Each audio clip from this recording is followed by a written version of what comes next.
সাম্প্রতিক সময়ে দক্ষিণ এশিয়ার সামরিক অঞ্চলে একটি বিষয় নিয়ে ব্যাপক আলোচনা শুরু হয়েছে। বাংলাদেশ কি পাকিস্তান থেকে যুদ্ধবিমান কিনতে যাচ্ছে? সোশ্যাল মিডিয়া এবং বিভিন্ন সংবাদে বিষয়টি যেভাবে উপস্থাপন করা হচ্ছে, বাস্তবতা কিন্তু তার চেয়ে একটু আলাদা এবং আরও গভীর। আজকের এই ভিডিওতে আমরা শুধু খবর নয়, বরং এর পিছনে কৌশলগত হিসাব, সামরিক বাস্তবতা এবং আঞ্চলিক বার্তা সবকিছু বিশ্লেষণ করব। তাই ভিডিওটি ভালো লাগলে অবশ্যই একটি লাইক করবেন এবং সাবস্ক্রাইব করে আমাদের পাশে থাকবেন। View with utmost seriousness the emerging defense ties between Pakistan and Bangladesh, which pose significant geopolitical implications for India. Particularly concerning is the potential sale of JF-17 Thunder jets. বন্ধুরা, প্রথমেই পরিষ্কার করে বলা দরকার, এই মুহূর্তে বাংলাদেশ সরকার বা বাংলাদেশ বিমান বাহিনী আনুষ্ঠানিকভাবে ঘোষণা দেয়নি যে পাকিস্তানের সঙ্গে যুদ্ধবিমান কেনার চুক্তি স্বাক্ষরিত হয়েছে। তবে এটাও সত্য, বাংলাদেশ এবং পাকিস্তানের সামরিক পর্যায়ে উচ্চ পর্যায়ে আলোচনা হয়েছে, যেখানে পাকিস্তানের তৈরি JF-17 থান্ডার যুদ্ধবিমান নিয়ে আগ্রহ এবং সম্ভাবনা নিয়ে কথা হয়েছে।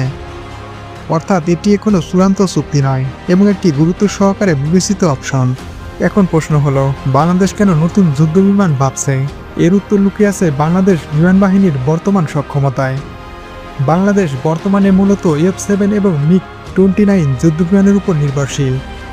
যদিও এগুলো তাদের সময়ে কার্যকর ছিল, কিন্তু বর্তমানে আধুনিক যুদ্ধক্ষেত্রে এখন প্রয়োজন উন্নত radar, DBR missile, electronic warfare এবং নেটওয়ার্ক সিস্টেম ক্ষমতা।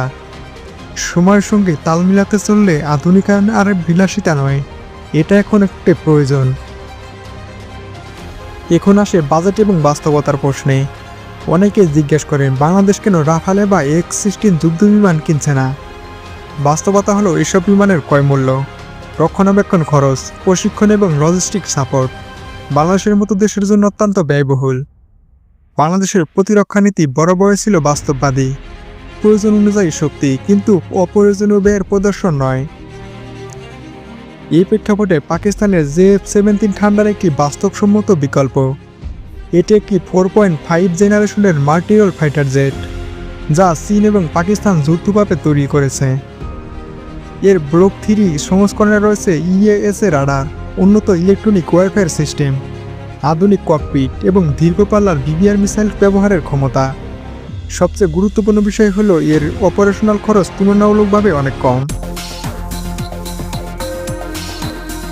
বন্ধুরা, JF-17 কেন আলোচনায় এসেছে সেটার আরেকটি কারণ হলো 2019 সালে ভারত এবং পাকিস্তানের মধ্যে সামরিক উত্তেজনা। ওই ঘটনার পর JF-17 প্রথমবার বাস্তব সংঘাতের আলোচনায় আসে। যদিও এই বিমান সরাসরি কোনো ভারতীয় যুদ্ধবিমান ভূপাতিত করার প্রমাণ নেই, এটা ছিল একটি কৌশলগত শক্তি প্রদর্শন, যাকে বলা হয় ডিফেন্সেন্স। অনেক বিশ্লেষকের মতে এই ঘটনায় প্রমাণ করে যে JF-17 শুধু একটি কম খরচের যুদ্ধবিমান নয়, বরং বাস্তব পরিস্থিতিতে ব্যবহারযোগ্য একটি কার্যকর প্ল্যাটফর্ম। আর ঠিক এই জায়গাতেই বাংলাদেশের জন্য বিষয়টি গুরুত্বপূর্ণ হয়ে ওঠে। বাংলাদেশের লক্ষ্য কোনো আক্রমণাত্মক শক্তি হওয়া নয়, বরং নিজের আকাশ সীমায় একটি বিশ্বাসঘাতক প্রতিরোধ গড়ে তোলা। এখন আসা যাক আঞ্চলিক প্রশ্নে। একদিকে ভারত দ্রুত তার বিমান বাহিনী আধিকায়ন করছে, অন্যদিকে মিয়ানমার চীন এবং রাশিয়া থেকে আধুনিক যুদ্ধবিমান যুদ্ধাস্ত্র সংগ্রহ করছে। এই বাস্তবতায় বাংলাদেশ চায় না আকাশ সীমায় কোনো কৌশলগত ফাঁক থাকুক। পাকিস্তানের যুদ্ধবিমান বিবেচনা করা মানে বাংলাদেশেরই আঞ্চলিক বাস্তবতাকে গুরুত্ব দিয়ে দেখছে। তবে এটাকে ভারত বা মিয়ানমারের বিরুদ্ধে কোনো সরাসরি হুমকি হিসেবে দেখা উচিত নয়। বাংলাদেশের সামরিক নীতি বরাবরই প্রতিরক্ষামূলক। এই সিদ্ধান্তের মাধ্যমে বাংলাদেশ আসলে একটি বার্তা দিতে চাইছে, আমরা শান্তিপ্রিয় কিন্তু প্রস্তুত। আরেকটি গুরুত্বপূর্ণ বিষয় হলো ভূরাজনৈতিক। পাকিস্তানের সঙ্গে প্রতিরক্ষা সহযোগিতা বাড়ানো মানে চীন পাকিস্তান প্রযুক্তিগত বলয়ের সঙ্গে একটি সংযোগ তৈরি করা। তবে একই সাথে বাংলাদেশ যুক্তরাষ্ট্র, ইউরোপ এবং অন্যান্য আঞ্চলিক শক্তির সাথে সম্পর্ক বজায় রাখছে। অর্থাৎ এটি কোনো একমুখী জোট নয়, বরং বহু বিকল্পের মধ্যে একটি সম্ভাব্য পথ। সবশেষে বলা যায়, বাংলাদেশ পাকিস্তান থেকে যুদ্ধবিমান কিনছে। এই শিরোনামের চেয়ে বড় সত্য হলো, বাংলাদেশ তার বিমান বাহিনীকে ভবিষ্যতের জন্য প্রস্তুত করছে। JF-17 হোক বা অন্য কোনো প্ল্যাটফর্ম, চূড়ান্ত সিদ্ধান্ত আসবে কৌশল, খরচ এবং আঞ্চলিক বাস্তবতার সমন্বয়ে। এই বিষয়টা আমাদের বুঝিয়ে দেয়, আধুনিক বিশ্বে যুদ্ধবিমান কেনা মানে শুধু অস্ত্র কেনা নয়, এটি একটি কৌশলগত অবস্থান জানানোর ভাষা। বন্ধুরা, ভিডিওটি ভালো লাগলে অবশ্যই একটি লাইক করবেন এবং সাবস্ক্রাইব করে আমাদের পাশে থাকবেন।